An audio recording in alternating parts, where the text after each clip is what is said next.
Om welcome to a new video. तो आज की वीडियो है डाइजेस्टिव सिस्टम के बारे में। आज हम डाइजेस्टिव सिस्टम के बारे में बात करने वाले हैं। तो चलिए शुरू करते हैं। लेकिन शुरू करने से पहले मैं बता देना चाहती हूँ कि ये वीडियो जो है वो योग वालों के लिए ज़्यादा लाभदायक रहेगी, क्योंकि इसके लास्ट में जो है योगिक क्रिया भी हम डिस्कस करेंगे कि डाइजेस्टिव इश्यूज़ के लिए हम क्या क्या योगिक क्रिया कर सकते हैं। पर इसके अलावा अगर आपको बायोलॉजी के बारे में और पढ़ना है या फिर और बायो के टॉपिक्स पढ़ने हैं तो मैं आपको चैनल रिकमेंड कर सकती हूँ। You can ask me. तो चलिए शुरू करते हैं आज की वीडियो। डाइजेस्टिव सिस्टम, पाचन तंत्र क्या होता है। सबसे पहले हम जान लेते हैं कि डाइजेशन क्या होता है। ये होता है mechanical and chemical breakdown of food into small organic compounds for absorption. Organic compounds क्या होते हैं, विटामिन मिनरल्स वगैरह जो होते हैं वो ऑर्गेनिक कंपाउंड्स होते हैं। या हम कह सकते हैं जिन जिन कंपाउंड्स में एक या एक से ज़्यादा एटम्स कार्बन के प्रेजेंट हो तो ऑर्गेनिक कंपाउंड्स के अंदर हम उनको कह सकते हैं। अभी आपको ये डाउट होगा कि मैकेनिकल और केमिकल ब्रेकडाउन में क्या फ़र्क होता है। तो मैकेनिकल ब्रेकडाउन वो होता है जो कि स्मॉल स्मॉल पीसीज में तोड़ना किसी चीज़ को। जैसे कि चोक है, चोक को हम स्मॉल स्मॉल पीसीज में तोड़ देंगे तो वो हो गया मैकेनिकली, हमने उसको तोड़ दिया है, क्योंकि हमने उसको फिजिकली या फिर एक टाइप से फिजिकली तोड़ना। ठीक है। अब खाने को भी दांतों से जो हम चबाते हैं वो मैकेनिकली होता है, पर उसके साथ केमिकल ब्रेकडाउन कब होता है, जब हमारे मुंह के अंदर या सलाइवा में या जो एंजाइम्स उसके साथ मिक्स होते हैं और उस खाने को एब्जॉर्ब होने लायक बनाते हैं। जो हमारे बॉडी के अंदर जो एब्जॉर्प्शन के लिए उसको रेडी करते हैं वो केमिकल ब्रेकडाउन होता है। कि उनको भी जो छोटे छोटे पीसेस हैं उनको भी इस तरह तोड़ना कि वो हमारे बॉडी के अंदर उनके न्यूट्रिएंट्स अलग हो जाएं, विटामिन्स वगैरह उनसे अलग हो जाएं और वो बॉडी के अंदर एब्जॉर्ब हो जाए। तो मैकेनिकल एंड केमिकल ब्रेकडाउन का मतलब हुआ। फिर आगे चलते हैं। Digestive processes gradually break down the foods eaten until they are in form suitable for absorption। ये हम बात कर चुके हैं कि डाइजेस्टिव प्रोसेस के अंदर क्या होता है, वो ब्रेक डाउन तब तक होता है खाने का जब तक कि वो एब्जॉर्प्शन के लिए बिल्कुल सूटेबल ना हो जाए। जब तक वो बिल्कुल एब्जॉर्ब होने लायक ना बन जाए फूड, तब तक वो उसको स्मॉल स्मॉल पीसेस में मैकेनिकली एंड केमिकल ब्रेकडाउन होता रहता है। अब डाइजेस्टिव सिस्टम की बात करते हैं कि व्हाट इज़ डाइजेस्टिव सिस्टम। ये क्या होती है, एक लॉन्ग ट्यूब होती है जिसके अंदर से फूड पास होता है। बस सिंपल इसकी एक छोटी सी डेफिनेशन है, long tube through which food passes called digestive system. आगे चलते हैं। Form a continuous tube that x tends. जो ये ट्यूब होती है ये 30 फीट की होती है लगभग, यानी कि 9 से 10 मीटर की होती है, जो कि माउथ से स्टार्ट होकर एनएस पे ख़त्म होती है। इसको digestive tract, alimentary canal, gastrointestinal tract भी कहा जाता है, जीआई ट्रैक जिसको हम कह सकते हैं। ये दो सेपरेट कैटेगरीज के ऑर्गन्स होते हैं इनके अंदर। डाइजेस्टिव सिस्टम के अंदर बहुत सारे ऑर्गन्स होते हैं, क्योंकि सेल से बनता है टिश्यू से बनता है ऑर्गन से बनता है सिस्टम, और सिस्टम से बनती है ह्यूमन बॉडी। तो ये जो सिस्टम है इसके अंदर जो ऑर्गन है जिनसे ये सिस्टम बनता है वो दो प्रकार के ऑर्गन हैं, डाइजेस्टिव ऑर्गन्स और डाइजेशन में हेल्प करने वाले एक्सेसरी ऑर्गन्स। डाइजेस्टिव ऑर्गन्स वो हैं जो ट्यूब पाथवे यानी कि जो ट्यूब के अंदर हैं, और एक्सेसरी डाइजेस्टिव ऑर्गन्स वो ट्यूब के रास्ते में नहीं है, वो साइड में है। तो वो है mouth, pharynx, oesophagus, stomach, small intestine, large intestine. और साथ में जो साइड में है वो है teeth, tongue, salivary glands, liver, gall bladder और पेनक्रियाज। शुरू करते हैं माउथ से। माउथ क्या होता है, oval shaped cavity inside the skull. Skull के अंदर हमारे एक ओवल शेप्ड कैविटी खाली जगह को कहते हैं। ओवल यानी कि गोलाकार होती है एक ओवल। जो ये दे रखा है ना माउथ का शेप, इस टाइप की होती है ओवल शेप्ड। तो oval shaped cavity inside the skull, skull के अंदर होती है, जिसको ओरल कैविटी या बक्कल कैविटी भी कहते हैं। ये जीआई ट्रैक्ट का एंट्रेंस होता है, मतलब गेट होता है, एंट्रेंस गेट कह सकते हैं हम इसको। एंट्रेंस होता है जीआई गैस्ट्रो इंटेस्टाइनल ट्रैक्ट जो हमने पढ़ा था, जो 30 मीटर लंबा है, उसका एंट्रेंस होता है। माउथ और ओरल कैविटी जो है वो मसल्स और बोन्स के द्वारा घिरी होती है, is bounded by muscles and bones and bounded anteriorly by the teeth and lips and posteriorly by the oropharynx. जो एंटीरियरली मतलब बाहर की साइड या बाहर की तरफ या आगे की तरफ जो है वो आगे की तरफ ये टीथ से और लिप से घिरी होती है, और पोस्टीरियरली ओरोफेरिंग से घिरी होती है। सुपीरियर बाउंड्री यानी कि माउथ का जो ऊपर वाला पार्ट होता है ये हार्ड एंड सॉफ्ट पैलेट से बना होता है, और फ्लोर या इन्फीरियर या नीचे वाला पार्ट ये टंग होता है। तो माउथ के पार्ट्स देख लेते हैं हम, जो होते हैं teeth, tongue, salivary glands. Teeth जो होते हैं वो चबाने के लिए रिस्पॉन्सिबल होते हैं, और मेस्टिकेशन के लिए, मेस्टिकेशन मतलब चबाना, ये सॉकेट्स में लगे होते हैं। जो ऊपर और नीचे का जबड़ा होता है, मैंडिबल एंड मैक्सिला जिसको हम कहते हैं, उनके सॉकेट्स में जो है टीथ फिट होते हैं। 2 सेट होते हैं टीथ्स के नॉर्मल लाइफ टाइम में। एक होता है टेम्परेरी टीथ, जो कि 20 दांत, जो जिसको हम दूध वाले दांत भी कहते हैं, 20 दांत होते हैं। 6 मंथ से 30 मंथ के बीच में ये जो दांत है ये इरप्ट हो जाते हैं, या फिर टूट जाते हैं, अलग हो जाते हैं जबड़े से। फिर परमानेंट टीथ आते हैं जो 32 होते हैं, मतलब इनका नंबर 32 होता है। ये दूध वाले दांत जो होते हैं जब टूटते हैं, जब गिरते हैं, तब ये दांत उनको रिप्लेस करते हैं। इनको परमानेंट टीथ कहते हैं। तो ये 2 सेट होते हैं एक नॉर्मल लाइफ टाइम में। और एक जो सबसे लास्ट में जो टीथ आता है उसको कहते हैं विजडम टीथ, या अक्ल जाड़ भी जिसको हम कहते हैं। वो 3rd मोलार होते हैं। अब मोलार क्या होते हैं, चलिए पढ़ते हैं कि टाइप्स ऑफ टीथ। एक होते हैं इंसाइजर, कैनाइन, प्रीमोलार और मोलार। इंसाइजर और कैनाइन जो है वो कटिंग के लिए यूज़ होते हैं। प्रीमोलार और मोलार चिविंग के लिए, यानी कि चबाने के लिए यूज़ होते हैं। एक अडल्ट में जो 32 परमानेंट टीथ होते हैं, जो 2 सेट हमने पढ़े थे, एक तो चाइल्ड के 20 दूध वाले दांत और एक अडल्ट के 32 परमानेंट टीथ। तो उसमें इंसाइजर 2 होते हैं, कैनाइन 1 होता है, प्रीमोलार 2 मोलार 3 ये ऐसे पेयर में क्यों दे रखे हैं 2 क्योंकि एक लेफ्ट साइड और एक राइट साइड। कैनाइन भी एक लेफ्ट साइड एक right side, premolar 2 left side 2 right side. ये ऊपर का बताया तो नीचे का भी इतना ही होगा, यानी कि नीचे भी 2 लेफ्ट 2 राइट होंगे, ऊपर भी 2 लेफ्ट 2 राइट होंगे, इस तरह। और चाइल्ड के जो 20 दूध वाले दांत होते हैं उसमें इंसाइजर भी 2 इंसाइजर 2 होते हैं। कैनाइन सेम 1 होता है। प्रीमोलार नहीं होते हैं, तब मोलार होते हैं, जो कि 2 के पेयर में पाए जाते हैं। इसमें हम डायग्राम में भी देख सकते हैं, जो लास्ट रेड कलर के हैं वो मोलार टीथ हैं, और जो उसके आगे स्काई ब्लू कलर के हैं वो प्रीमोलार हैं, यानी कि मोलार से पहले। फिर कैनाइन, जो ये भूत वाले दांत होते हैं ना, जो भूत के लंबे लंबे दांत होते हैं, वो कैनाइन होते हैं। और जो सबसे सामने जो हमें दिखते हैं वो इंसाइजर होते हैं। इस डायग्राम में भी हम देख सकते हैं प्राइमरी और परमानेंट टीथ। प्राइमरी यानी कि दूध वाले दांत, परमानेंट जो 32 हमारे दांत आते हैं वो। इस डायग्राम से हम अच्छे से समझ सकते हैं। आप वीडियो पॉज करके देख सकते हैं। मैं आगे चलती हूँ। टंग, अब टंग की तरफ चलते हैं। टंग जो है वॉलेंट्री मसल से बनी होती है, और ये माउथ के बेस में जो बेस है माउथ का, वहाँ एक बोन होती है, हाइड बोन।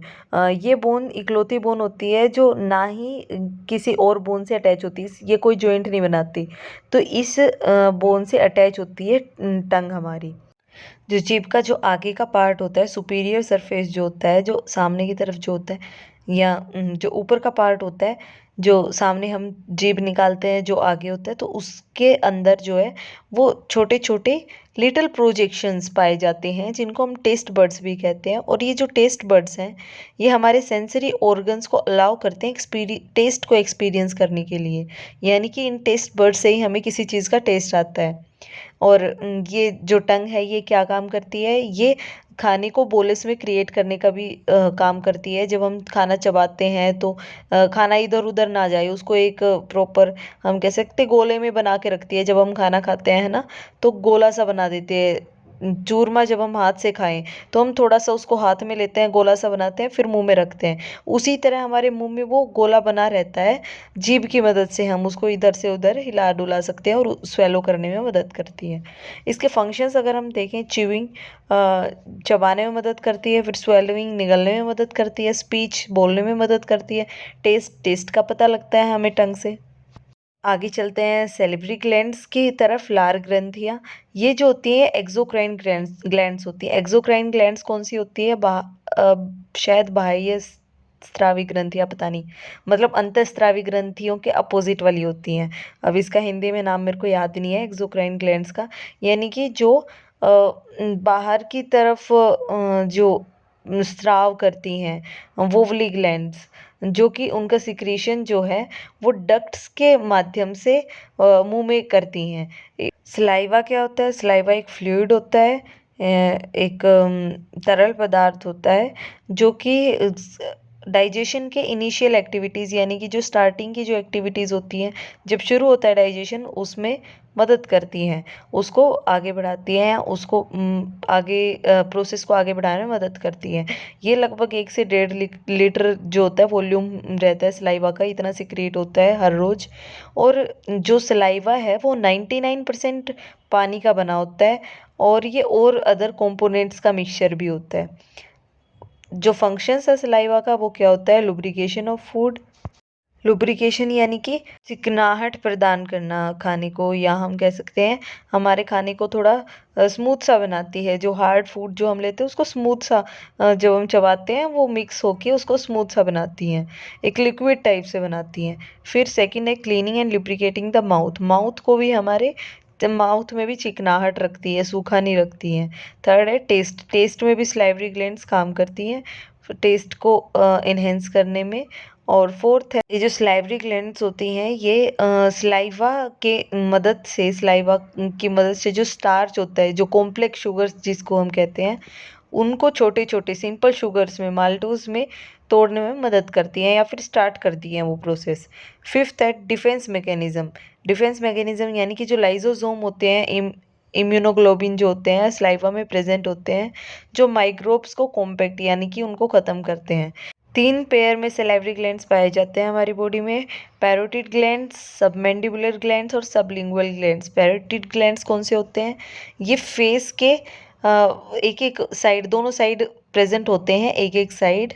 और जो ये बिल्कुल ऑडिटरी म्यूटस के बिल्कुल नीचे, हम इसमें डायग्राम में भी देख सकते हैं, पैरोटिड ग्लैंड जो है वो कान के बिल्कुल पास, जो हमारी ऑडिटरी म्यूटस है उसके बिल्कुल फ्रंट में प्रेजेंट होते हैं। और ये जो इनका जो खुलते हैं, जहाँ पे ओपनिंग डक्ट है इनका, जहाँ पे ये डक्ट ओपन होता है वो कहाँ होता है? ये सेकंड अपर मोलार टीथ के पास होता है। जो अपर साइड है टीथ का उसमें भी सेकंड मोलार टीथ के पास होता है। फिर सेकंड सबमैंडिबुलर ग्लैंड्स, ये भी एक एक प्रेजेंट होते हैं दोनों साइड। ये जो के एंगल की साइड प्रेजेंट होते हैं, हम इसमें देख सकते हैं, जो मतलब जबड़ा, जबड़े के एंगल के पास प्रेजेंट होते हैं। इन दोनों का जो जो ये ओपनिंग डक्ट जहाँ ओपन होता है वो है माउथ के फ्लोर पे, यानी कि सतह पे ओपन होता है। ये फ्रेनिलम ऑफ टंग यानी कि जो जीभ जब हम उठाते हैं तब बीच में एक चीज होती है, एक मांस होता है, मसल का टुकड़ा होता है जो जीभ को और नीचे सतह से जोड़े रखता है, वो फ्रेनिलम होता है जिसके दोनों साइड इसका ओपनिंग डक्ट होता है। और सब लिंगुअल ग्लैंड्स ये होता है म्यूकोस मेम्ब्रेन के नीचे होता है, फ्लोर पे, माउथ के फ्लोर पे, सब मैंडिबुलर ग्लैंड्स के सामने होता है। और ये भी बहुत, ये एक नहीं होता, ये बहुत सारे होते हैं नंबर में, और जो कि माउथ के फ्लोर पे यानी कि बेस पे ओपन होते हैं जिनके डक्ट्स। फिर आता है फेरिंग्स, जो कॉन शेप्ड मस्कुलर होलो ट्यूब 5 इंचेस की होती है, 12 से 15 सेंटीमीटर लॉन्ग होती है। और ये थ्रोट का पार्ट होती है यानी कि गले का पार्ट होती हैं, जो कि ओरल और नेजल कैविटी, ओरल और नेजल कैविटी कौन सी होती है? जो हमारी नाक और मुंह है इन दोनों के पीछे एक थोड़ी सी जगह खाली होती है, जहाँ पे नाक और मुंह की कैविटी दोनों मिलते हैं, वहाँ पे थोड़ी सी जगह खाली होती है। ईसोफेगस के अबोव वहाँ पे ये फेरिंग्स प्रेजेंट होता है। इसके भी 3 पार्ट हैं, नेजोफेरिंग्स, ओरोफेरिंग्स और लैरिंगोफेरिंग्स।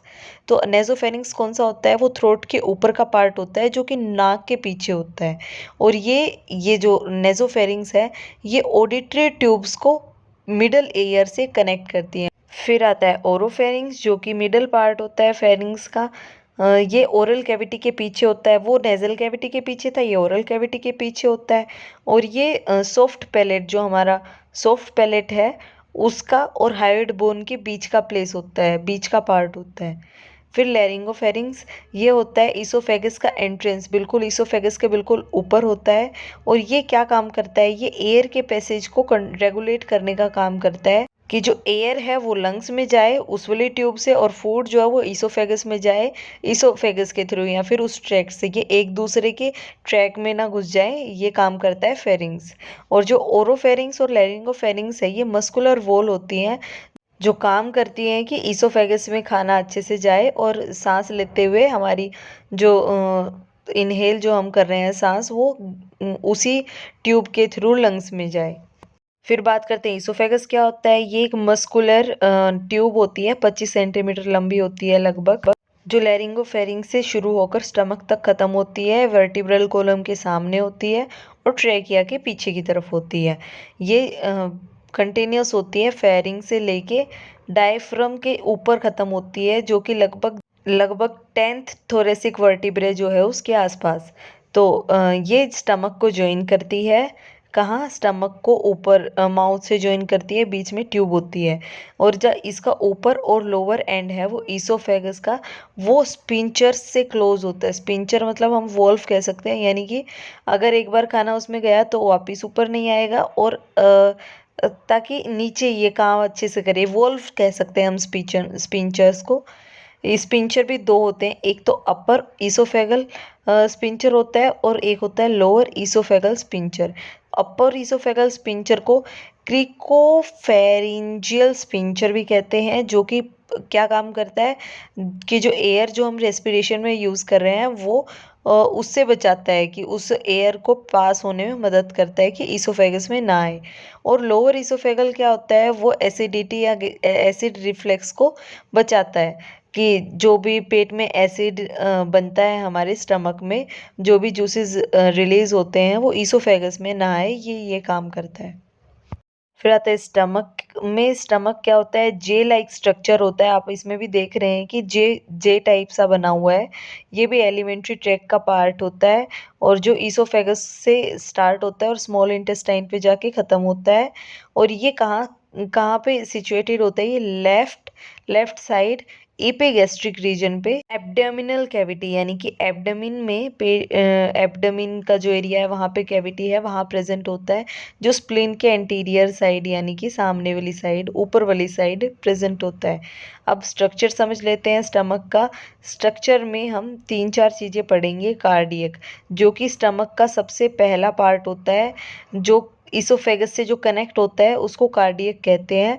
और इसके अंदर कार्डियक स्पिंचर, जो हमने पढ़ा था कि इसोफेगस के ऊपर और नीचे दोनों साइड स्पिंचर होते हैं, तो कार्डियक में ही कार्डियक स्पिंचर होता है, जो स्टमक से हेल्प करता है कि जो स्टमक का जो खाना है, जो भी कंटेंट है उसमें, वो वापस इसोफेगस में ना जाए, ये मदद करता है कार्डियक स्पिंचर। अब फिर आता है फंडस। फंडस क्या होता है, एक बल्ज या उभरा हुआ या ऊपर की तरफ उभरा हुआ एक स्ट्रक्चर होता है, जो कि superior laterally to the cardiac, that stores gas from digestion, जो भी डाइजेशन से जो गैस बनती है वो स्टोर करता है फंडस। फिर आता है बॉडी। बॉडी सबसे बड़ा और सबसे मिडल पार्ट होता है स्टमक का। फिर पायलोरस, जो कि फनल शेप्ड पोजीशन होती है। फनल क्या होता है आपको पता है ना, फनल एक ट्यूब टाइप होता है, जो कि distal end of pylorus is pyloric sphincter. जो पाइलोरस का जो एंड है या स्टमक का जो एंड है, वहाँ पे भी पाइलोरिक स्फिंक्टर प्रेजेंट होता है, जो खाने को जो नीचे ट्यूब में जाएगा उसको वापस आने से रोकता है। अब समझ लेते हैं कि स्टमक की वॉल कैसे बनी होती है। स्टमक की वॉल जो है वो डिफरेंट डिफरेंट लेयर से बनी होती है, जिसमें सबसे पहले आता है सेरेसा लेयर, जो कि आउटर मोस्ट लेयर होती है और कनेक्टिव टिश्यूज से बनी होती है। फिर मस्कुलरिस लेयर होती है, जो कि तीन तीन layers of smooth muscle fibre से बनती है, यानी कि स्मूथ मसल फाइबर्स की 3 लेयर से म्यूकोलिरिस लेयर बनती है। फिर आती है सब म्यूकोसा लेयर, वो होती है, वो नर्व्स को कंटेन करती है, ब्लड वेसल्स को कंटेन करती है और म्यूकोसा लेयर को सपोर्ट भी करती है। तो ये थर्ड लेयर में ब्लड वेसल्स और नर्व्स वगैरह होती है। और म्यूकोसा लेयर, इसमें क्या होता है, जो सबसे इनर मोस्ट लेयर होती है स्टमक की, जो हाइड्रोक्लोरिक HCl एसिड सिक्रीट करती है, वो म्यूकोसा लेयर सिक्रीट करती है। ऑल्सो इसमें जो है गैस्ट्रिक ग्लैंड्स प्रेजेंट होते हैं, बिल्कुल सरफेस के बिल्कुल नीचे प्रेजेंट होते हैं, जो गैस्ट्रिक जूस सिक्रेट करते हैं स्टमक में। और गैस्ट्रिक ग्लैंड जो है वो लगभग 1.5 litre per day gastric juice secrete करती है। म्यूकोसा लेयर में 3 प्रकार के स्पेशल सेल पाए जाते हैं। कौन से, गोबलेट और म्यूकस सेल, पेरेंटल या ऑक्सिनटिक सेल्स, चीफ सेल्स। ये म्यूकस सेल्स जो होते हैं वो म्यूकस बनाते हैं। पेरेंटल या ऑक्जेंटिक सेल्स होते हैं वो HCl सिक्रेट करते हैं, और चीफ सेल जो होते हैं वो गैस्ट्रिक लाइपेस, पेप्सिनोजेन, रेनिन ये सब सिक्रेट करते हैं। और इसके जो फंक्शंस है वो क्या है, ये खाने को मिक्स करता है, ये हम स्टमक के फंक्शंस पढ़ रहे हैं। और HCl वगैरह प्रोवाइड करता है, माइक्रोब्स के अगेंस्ट डिफेंस करता है। एक बार इंजेस्टेड फूड जो हमने खाया है फूड, उसको टेम्परेरी स्टोरेज का काम भी करता है। अगर हमने ज़्यादा खा लिया तो एक बार टेम्परेरी स्टोरेज कहते हैं ना, पेट ऊपर तक भर गया, फिर यानी कि एक बार टेम्परेरी स्टोर करने का भी काम करता है।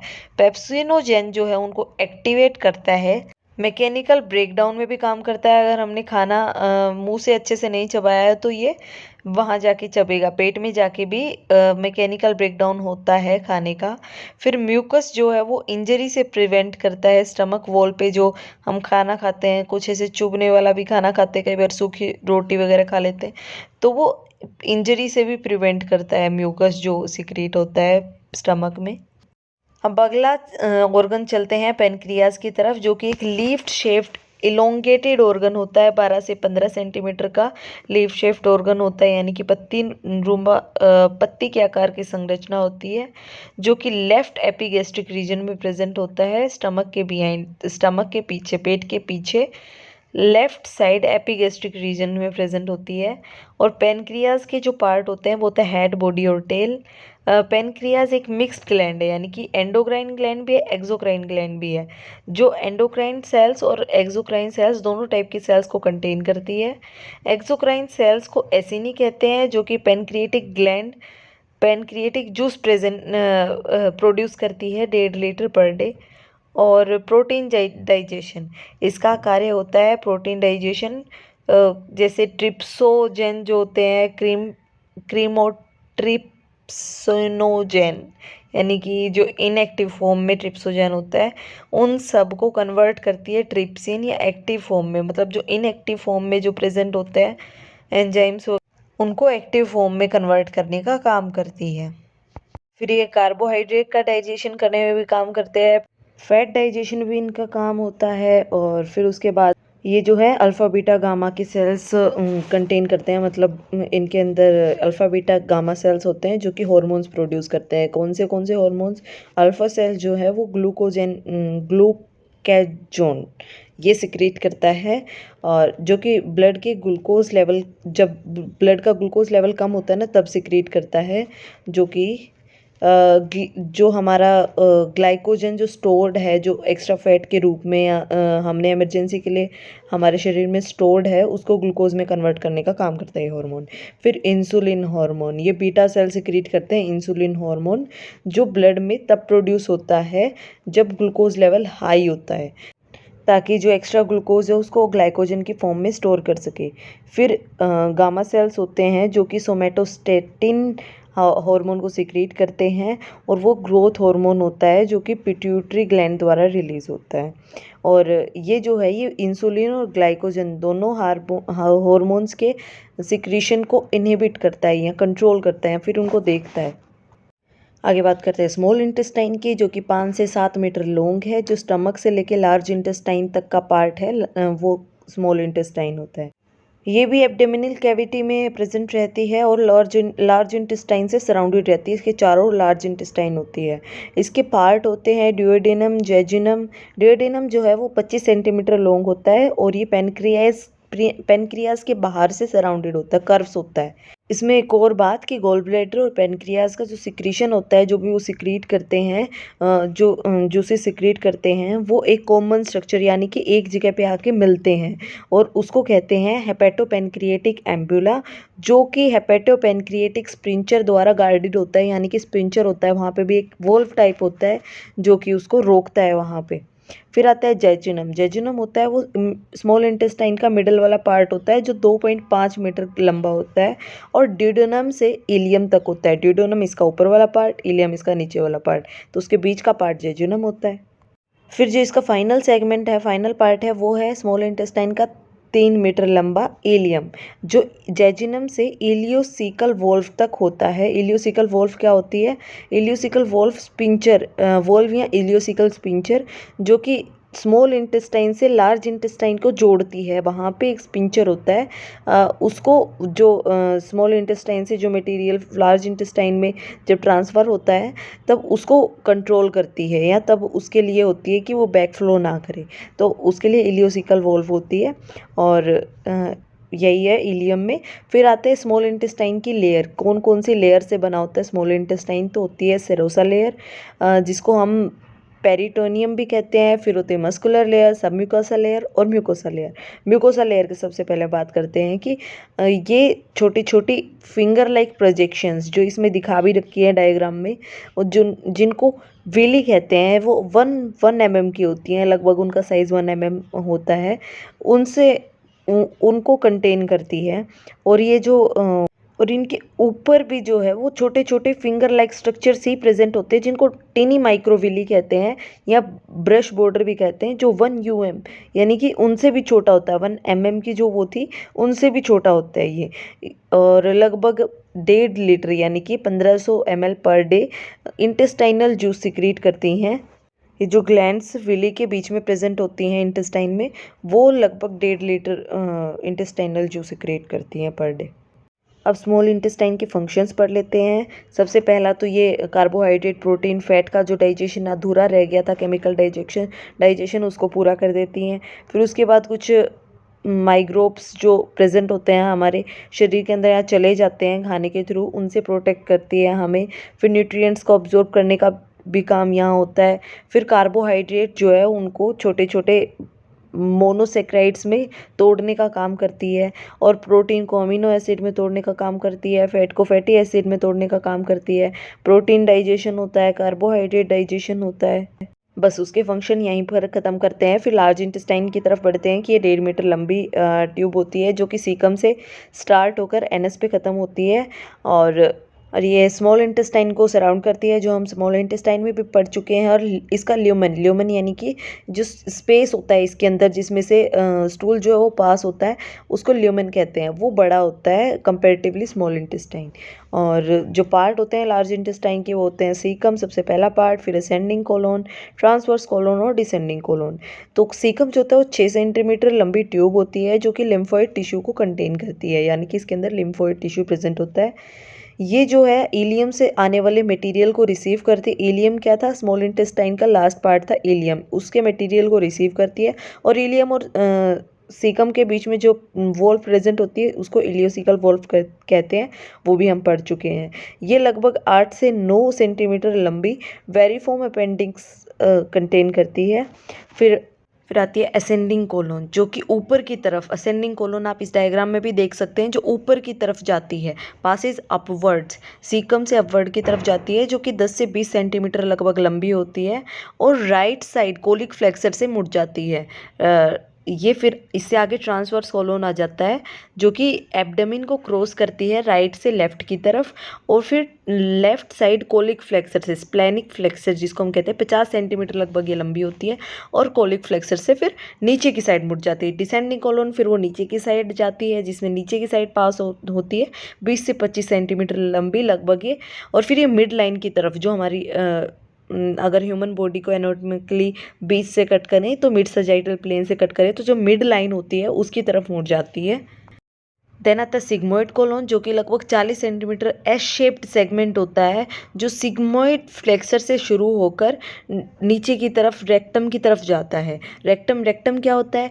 ये थोड़ा सा डिलेटेड सेक्शन होता है लार्ज इंटेस्टाइन का, जो लगभग 13 सेंटीमीटर लंबा होता है, और ये एक बार टेम्परेरी स्टोरेज करता है फेसेस का। एनल कैनल एनस जिसको हम कहते हैं, वो लास्ट पोर्शन होता है, लगभग 4 सेंटीमीटर लंबी ट्यूब होती है, और एनल कैनल जो है वो लास्ट एग्जिट पॉइंट होता है, जिसके अंदर 2 स्प्रिंचर, एक्सटर्नल और इंटरनल 2 स्प्रिंचर प्रेजेंट होते हैं। अब इसके फंक्शंस हम देख लेते हैं। ये फंक्शंस जो लार्ज इंटेस्टाइन के फंक्शन है, वाटर अब्जॉर्प्शन, जो वाटर है, एक्स्ट्रा वाटर जो रहता है, जो फीसिस में रहता है, स्टूल के अंदर प्रेजेंट रहता है, उसको अब्जॉर्ब करने का काम करता है, मिनरल अब्जॉर्ब करने का काम करता है, और जो इम्पोर्टेंट विटामिन होते हैं जैसे विटामिन बी, विटामिन के, जो प्रोड्यूस करते बैक्टीरिया के द्वारा प्रोड्यूस किए जाते हैं, उनको भी अब्जॉर्ब करता है यहाँ पे, क्योंकि हमारे लार्ज इंटेस्टाइन में बैक्टीरिया प्रेजेंट रहते हैं जो हमारे लिए लाभदायक होते हैं वो। और उसके बाद फिसल मटेरियल का स्टोरेज करता है, डिफिकेशन यानी कि जो स्टूल है उसको डिस्चार्ज का काम करता है बॉडी से। ये इसके फंक्शंस है कुछ इंपॉर्टेंट। अब चलते हैं आगे। कुछ एक्सेसरी ऑर्गन्स जो हमारे रह गए थे, जैसे लीवर जो होता है वो लार्जेस्ट ग्लैंड होता है बॉडी का, और ये राइट एपिगैस्ट्रिक रीजन में प्रेजेंट होता है, राइट साइड प्रेजेंट होता है एपिगैस्ट्रिक रीजन में। इसके 4 लोब होते हैं, लेफ्ट, राइट, क्वाड्रेट और क्यूडेट। और इन लोब्स को जो सेपरेट करता है, लेफ्ट और राइट जो सेपरेट करता है, उसको कहते हैं फेल्सिफॉर्म लिगामेंट। सॉरी अगर प्रोनाउंसिएशन में दिक्कत हो तो, क्योंकि मेरा बायो मेन सब्जेक्ट नहीं है तो मुझे थोड़ी दिक्कत हो सकती है। अगर थोड़ा सा प्रोनाउंसिएशन में प्रॉब्लम हो तो आप लोग प्लीज़ एडजस्ट कर लेना या फिर मुझे करेक्ट कर देना। आप कमेंट करके भी बता सकते हैं करेक्ट उसका। तो आगे चलते हैं। मेन लोब जो है वो लार्ज राइट लोब और स्मॉलर लेफ्ट लोब है, और जो बाकी जो बच गए क्यूडेट और क्वाड्रेट, वो जो 2 लोब है वो पीछे की साइड पोस्टीरियर सरफेस पे प्रेजेंट होते हैं। हर एक लोब में लोब्यूल्स होते हैं जो बाइल प्रोड्यूस करते हैं लगभग 1 लीटर पर डे। और जो फ्रंटल फीजर यानी कि जो लीवर का डोर या दरवाज़ा है वो मैनेज करता है कि ये लिवर के अंदर क्या चीज़ एंटर करेगी और क्या नहीं करेगी, जैसे कि दरवाजे का काम होता है। फिर उसके बाद हेपेटिक आर्टरी और हेपेटिक वेन जो होती है, हेपेटिक आर्टरी होती है जो लिवर को ऑक्सीजनेटेड ब्लड प्रोवाइड करती है, और हेपेटिक वेन होती है जो डीऑक्सीजनेटेड ब्लड लेके जाती है लिवर से। इसका हम स्ट्रक्चर देख सकते हैं। फिर होती है पोर्टल वेन जो कि ब्लड को कैरी करती है स्मॉल इंटेस्टाइन और लार्ज इंटेस्टाइन में, और हेपेटिक डक्ट्स जो कि बाइल को कैरी करते हैं लिवर से गॉल ब्लैडर की तरफ। अब इसके फंक्शंस पढ़ लेते हैं। इसमें प्लाज्मा प्रोटीन का सिंथेसिस करता है, ब्लड कोंगुलेटिंग प्रोटीन्स का सिंथेसिस करता है, nutrients metabolism, detoxification, production of heat, synthesis and secretion of bile, और ग्लाइकोजन को भी स्टोर करता है, और फैट सोल्यूबल विटामिन जैसे कि vitamin A, vitamin D, vitamin E, vitamin के, इन सबको भी स्टोर करता है। आगे चलते हैं गॉल ब्लैडर की तरफ। ये पियर शेप्ड यानी कि नाशपाती की शेप का होता है, लगभग 10 सेंटीमीटर लंबा स्ट्रक्चर होता है, जो पोस्टीरियर सरफेस से लीवर जो होता है, लीवर के पोस्टीरियर यानी कि पीछे वाले राइट लोब से जुड़ा हुआ होता है।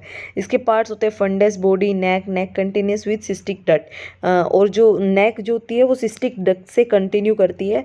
फंक्शन क्या होता है इसका? बाइल स्टोर करता है, लगभग 30 से ml स्टोरेज है इसकी।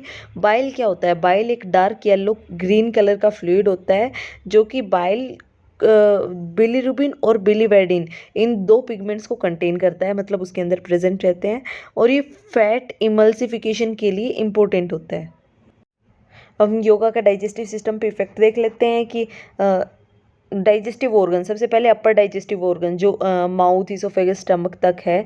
फिर middle digestive system liver, pancreas, duodenum है या स्मॉल इंटेस्टाइन जिसे हम कहते हैं। फिर लोअर डाइजेस्टिव ट्रैक्ट जिसको हम small jejunum, ileum, large intestine और ट्रांसवर्स कोलोन, मतलब जो भी लार्ज इंटेस्टाइन के सब पार्ट आते हैं। इन तीनों के लिए अलग अलग टाइप के आसनास होते हैं और जो अलग अलग तरीके से इफेक्ट करते हैं। अब हम देखते हैं कौन कौन सी हम क्रिया कर सकते हैं। तो वमन धोती हम कर सकते हैं ऊपर के जिस स्टमक तक के पार्ट को क्लीन करने के लिए। शंख प्रक्षालन कर सकते हैं हम होल डाइजेस्टिव ट्रैक्ट को वॉश करने के लिए या क्लीन करने के लिए। फिर नोली कपालभाति अग्निसार क्रिया है, वो डाइजेस्टिव मसल्स को, large intestine specially small intestine, इन सबको स्ट्रेंथन करती है और इन सबको टोन करती है। फिर आसनास कौन से कर सकते हैं हम? वज्रासना कर सकते हैं जो कि बेस्ट आसना होता है कॉन्स्टिपेशन और इंडाइजेशन के लिए, स्पेशली स्मॉल इंटेस्टाइन के लिए। 10 मिनट अगर हम खाना खाने के बाद वज्रासना में बैठते हैं तो वो डाइजेशन को अच्छे से करता है, या फिर हमारी जठराग्नि प्रदीप्त करता है अगर हठ योग के अनुसार बात करें तो। और लगभग 1 से 2 गिलास अगर हम गर्म पानी पीते हैं प्रैक्टिस करते हुए तो भी ये काफ़ी फायदेमंद होता है। और जो पवन मुक्तासना सीरीज़ है पार्ट 2, जो एंटी गैस्ट्रिक सीरीज़ है, जिसमें ताड़ासन, तिर्यक ताड़ासन, कटी चक्रासन, ये सब आसनास हैं, ये बहुत फ़ायदेमंद रहते हैं क्योंकि ये स्पेशल एंटी गैस्ट्रिक सीरीज़ है।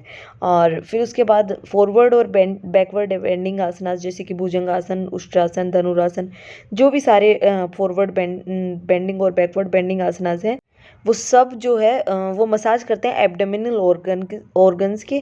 तो हम ये सारे आसनास परफॉर्म कर सकते हैं अगर हमें अपने पाचन तंत्र को स्ट्रॉन्ग बनाना है। तो फिर प्राणायाम की बात करते हैं। प्राणायाम कौन से प्राणायाम कर सकते हैं? प्राणायाम कर सकते हैं हम जो कि प्राणा के फ्लो को हेल्प करेगा बैलेंस करने में, ताकि हमारे जो डाइजेस्टिव इम्बैलेंस हैं वो भी सही हो जाए। प्राणायाम क्या होता है? वो ऑटोनोमिक नर्वस सिस्टम को बैलेंस करता है, और जब हमारा नर्वस सिस्टम सही से काम करेगा तब डाइजेशन भी सही से काम करेगा। भस्त्रिका कुंभक के साथ अगर हम कर सकते हैं, और महाबंध भी लगा सकते हैं इसमें, ताकि सही से हमारा पूरा बॉडी बैलेंस रहे।